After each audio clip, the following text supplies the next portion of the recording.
Every person you've ever loved is the same person. Different face, different name, same psychological blueprint. You're not dating people. You're dating your own unconscious patterns, trapped in an endless loop of narcissistic projection that you call love. And the most disturbing part, your brain has been lying to you about it this entire time. This is ArcheVoid, where we excavate the unconscious patterns that rule your life, where psychology meets philosophy in the depths of human delusion. Today, we're going into territory that will fundamentally disturb how you understand attraction, love, and every relationship you've ever had. Because science just confirmed what philosophers like Lacan feared. We don't actually love others. We love our own reflection. And I'm going to prove it to you. There's a case study in attachment literature that haunts me. A woman in her 40s, after her 7th relationship ended identically to the previous 6, finally sought therapy. 7 different men across 2 decades, investment bankers, artists, teachers, engineers, completely different on paper.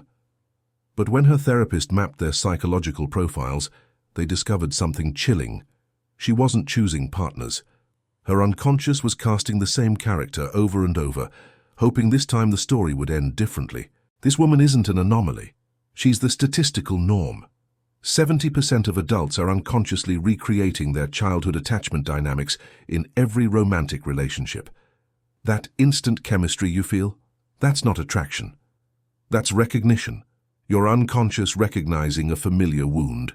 Those butterflies everyone romanticizes, that's your nervous system preparing for familiar damage. We call it falling in love, but it's actually falling into pattern. We live in the age of infinite choice. Dating apps promise endless possibilities, yet we swipe through thousands to find the one person who will hurt us in exactly the way we expect to be hurt. Then we call it destiny when it's actually programming. Your unconscious has a blueprint, and it will reject 100 healthy matches to find the one person who fits your dysfunction perfectly. Here's what neuroscience reveals about attraction. When you see someone who resembles your unconscious template, your amygdala, the brain's alarm system literally deactivates. Not because they're safe, but because they're familiar. Your brain cannot distinguish between familiar and healthy. It just knows that familiar requires less cognitive processing. Someone who shares your worldview, your neuroses, your shadows, they're literally easier for your brain to process. You think you're falling in love? Your brain is just conserving energy. Scientists call this phenomenon homophily, like attracts like. But it's not just about surface similarities. We're talking about unconscious mirroring at every level of existence. Educational homophily. Over half of marriages occur between identical education levels. Psychological homophily. Anxious people marry anxious people, avoidant marry avoidant. Even pathological homophily. Addicts partner with addicts, narcissists with codependents, the traumatized with the traumatized. The mere exposure effect demonstrates that repeated exposure to something makes us prefer it. Now apply this to relationships. What have you been most exposed to? Your family dynamics. Whose relationship patterns are burned into your nervous system? Your parents. What feels most like home to your unconscious? The emotional environment of your childhood, whether healthy or toxic. You're not exploring new love, you're recreating your first experiences of it. This explains the dark patterns we see everywhere. Children of alcoholics partnering with addicts. Those raised by narcissists attracting narcissistic partners. Victims of emotional neglect choosing emotionally unavailable lovers. The unconscious doesn't seek growth or healing. It seeks the familiar, and familiar dysfunction feels more like love than unfamiliar health ever could. Think about your own patterns right now. Remove the surface decorations, their job, their style, their hobbies. Look instead at the emotional dynamics. How did they make you feel about yourself? How did the relationships end? What patterns repeated? If you're honest, really honest, you'll see the same relationship playing out with different actors, same script, different cast, identical ending. Lacan argued that love is fundamentally narcissistic, that we don't love others, but our own reflection in them. Modern research is proving him terrifyingly correct. Consider what happens when you're attracted to someone. You're not seeing them. You're seeing what you project onto them, your idealized fantasy, your unconscious needs, your unmet longings. They become a screen for your projections, a mirror for your ego, a validation machine for your existence. The honeymoon phase isn't love, it's narcissistic projection, and it always ends when reality breaks through the fantasy, when you realize you've been in relationship with your own imagination. Research on value homophily reveals something deeply uncomfortable. We don't seek partners who expand our worldview. We seek those who confirm it. We want someone who agrees with our politics, validates our choices, reinforces our beliefs. We're not looking for a partner.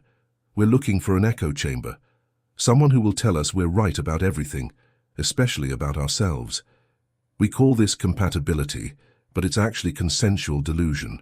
Here's an experiment that should disturb you. Researchers showed participants photos of potential partners, but some photos had been subtly morphed with the participant's own face. Just enough blending to be unconscious, not enough to be recognized. Guess which photos people found most attractive? The ones containing their own facial features. We are literally attracted to ourselves, seeking ourselves in others, falling in love with our own reflection without conscious awareness. This narcissistic mirroring extends to what Jung called shadow material, the parts of ourselves we've disowned or repressed. We're magnetically drawn to people who embody our shadows, not for growth but for validation. The people pleaser doesn't date another people pleaser for understanding. They date them for permission to avoid conflict. The workaholic doesn't partner with another workaholic for shared ambition. They partner for validation that avoiding intimacy through work is acceptable. Even our pathologies seek their reflection. Anxious people don't date anxious partners for empathy. They date them to normalize anxiety. Depressed individuals don't seek depressed partners for understanding. They seek permission to remain depressed. Drinkers date drinkers not for companionship, but for validation that their drinking isn't problematic. We choose partners who won't challenge our dysfunctions, but will enable them. This creates what I call the validation trap. Two people's dysfunctions interlock perfectly, creating an addictive feedback loop. The narcissist finds someone who needs to be needed. The avoidant finds someone who fears abandonment. The controller finds someone who fears autonomy.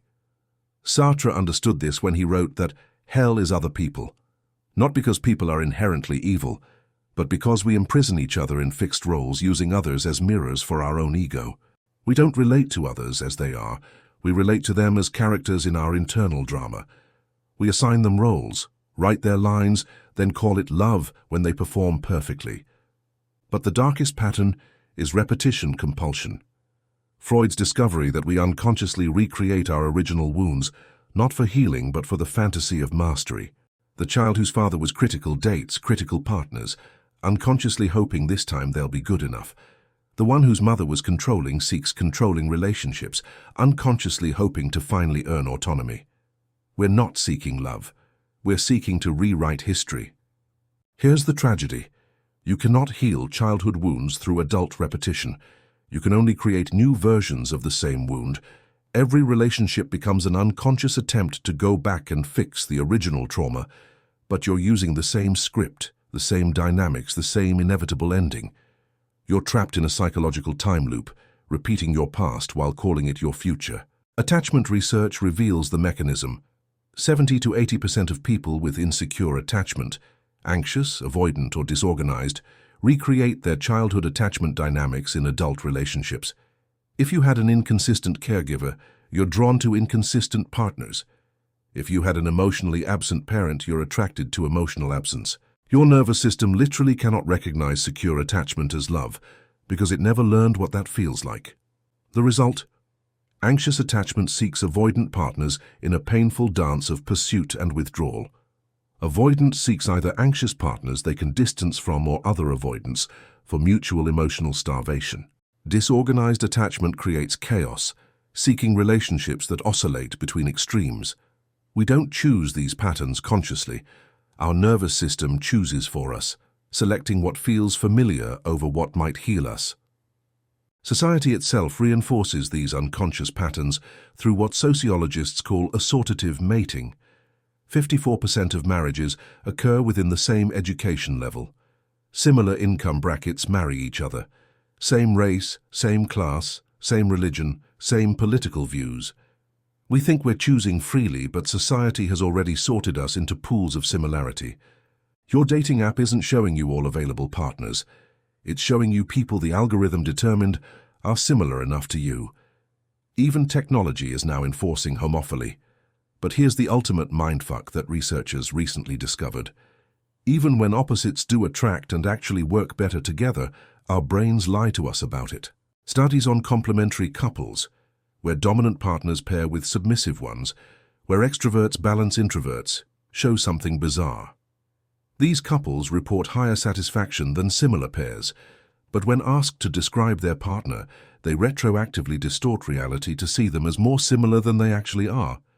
Your brain literally rewrites your partner's personality to maintain the illusion that like attracts like, you could be with someone completely different from you, benefiting from that difference, and your brain will gaslight you into believing they're similar. Why? Because difference requires cognitive effort. Difference challenges the ego. Difference threatens the narcissistic fantasy that we're right about everything. So your brain simply edits reality to avoid that discomfort. This is the prison of homophily. Even when we escape it behaviorally, we can't escape it perceptually.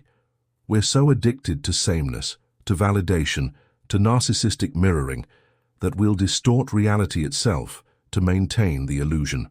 You think you know who you're with. You don't. You know your brain's edited version, filtered through your need for similarity, your narcissistic projections, your unconscious patterns. Let me give you a thought experiment that will reveal your own patterns. Think about your last 3 significant relationships. Think about the exact way each relationship ended.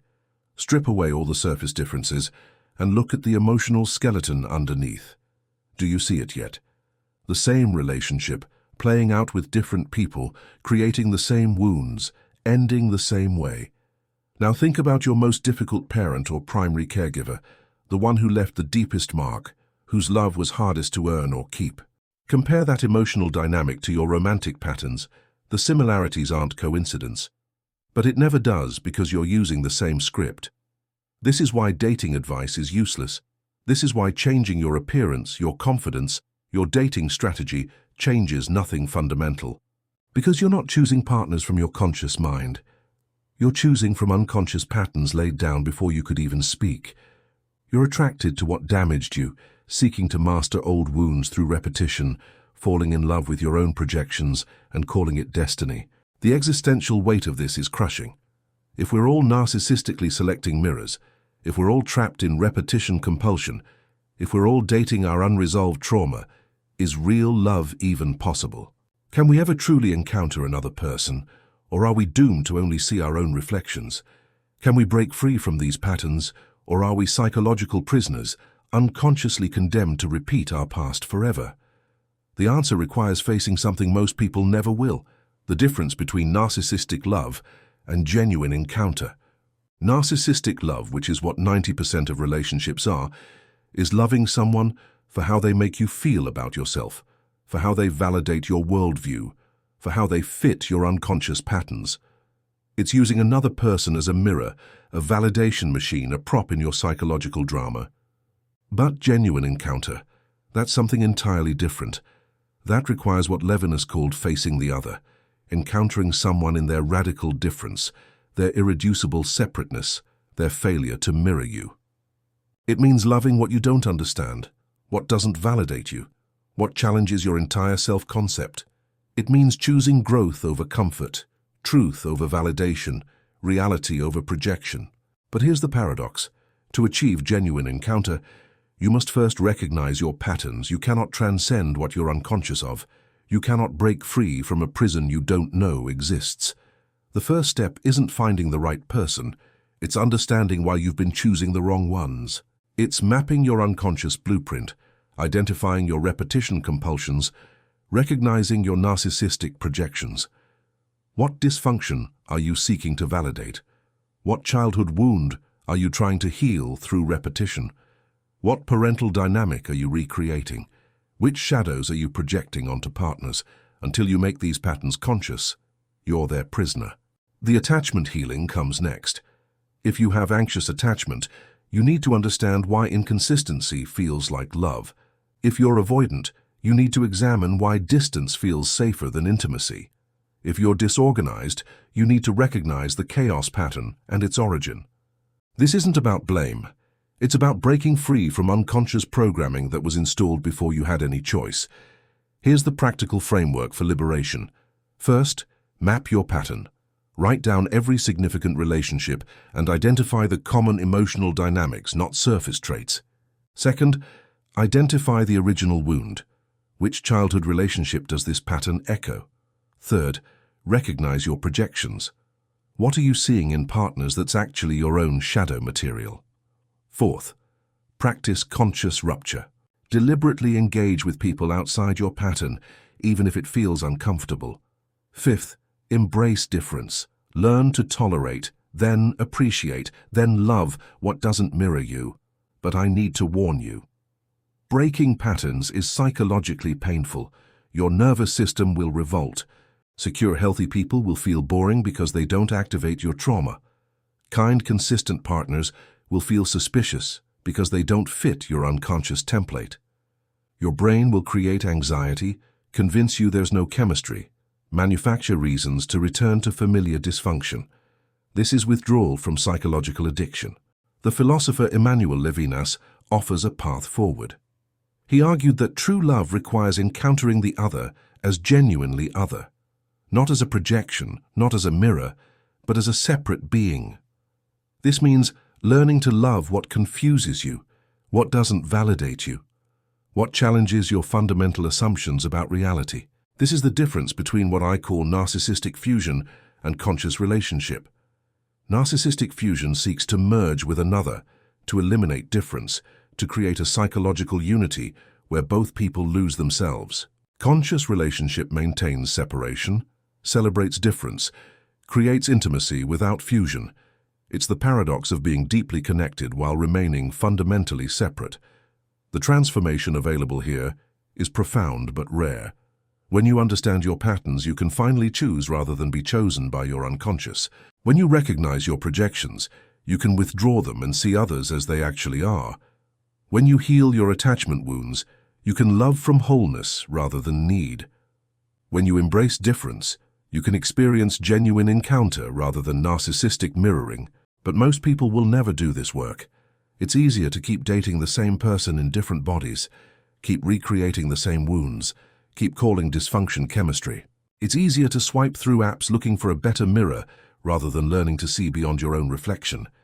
It's easier to blame bad luck or bad timing rather than recognizing you're unconsciously choosing the same pattern repeatedly. The question you need to ask yourself is this: are you willing to face the discomfort of breaking your patterns? Can you tolerate the anxiety of dating someone who doesn't fit your unconscious blueprint? Can you handle the vulnerability of being seen without projections? Can you love someone who doesn't validate your wounds but challenges you to heal them? Because until you can, every relationship will be a repetition. Every love will be narcissistic. Every ending will be the same.